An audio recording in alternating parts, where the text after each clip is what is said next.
ఏంటో ఇది అనుకుంటున్నారా? తినని వాళ్ళు ఉండొచ్చు, కానీ తెలియని వాళ్ళు ఉండరు. ఇదే అండి పులస చేప.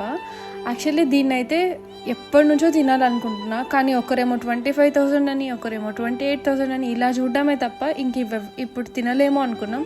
అలాంటిది నేను ఇన్స్టాగ్రామ్ స్క్రోల్ చేస్తుంటే నాకు విజయ గోదావరి ఫుడ్స్ వాళ్ళైతే జస్ట్ 999కే పెట్టారు. అందులోనూ నేను జస్ట్ ఈరోజు ఆర్డర్ చేస్తే యాక్చువల్లీ రేపటికంతా పంపించేస్తామని చెప్పారు. అండ్ నాకు ఎగ్జాక్ట్లీ వాళ్ళు చెప్పిన టైంకి అయితే రీచ్ అయిపోయింది. అండ్ వీళ్ళ కుకింగ్ ప్రాసెస్ కూడా చాలా అంటే చాలా అథెంటిక్గా ఉంది. మంచిగా కుండలో అయితే కుక్ చేస్తున్నారు. అండ్ వీళ్ళు ప్యాకింగ్ వైజ్ కూడా చాలా బాగుంది. అండ్ నాకు ఈ ప్రాసెస్ నచ్చిందండి, వాళ్ళు స్టీల్ బాక్సెస్లో పంపించడం. మీలో ఎవరైనా కూడా ఆర్డర్ చేసుకోవాలనుకుంటే ఖచ్చితంగా ఆర్డర్ చేసుకోండి. నేను వాళ్ళ నెంబర్స్, వాళ్ళ అడ్రస్ అండ్ ఎవ్రీథింగ్ అయితే నేను మెన్షన్ చేస్తాను. అండ్ వాళ్ళ ఇన్స్టాగ్రామ్ పేజ్ని కూడా ట్యాగ్ చేస్తాను. మీరు ఎవరైనా కావాలనుకుంటే ఖచ్చితంగా ఆర్డర్ చేసుకొని మీరు కూడా ట్రై చేయండి.